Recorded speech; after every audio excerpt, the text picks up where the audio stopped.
of the people takes his annual ride from the 1600-year-old temple at Puri, Odisha, to his country house outside the village, pulled by thousands of devout Hindus.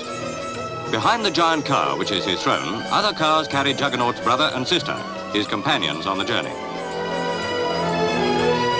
Several days are needed to pull the car to its destination, for although it is only a mile away, most of the route is deep sand. According to legend, pilgrims used to fling themselves under the wheels as a living sacrifice.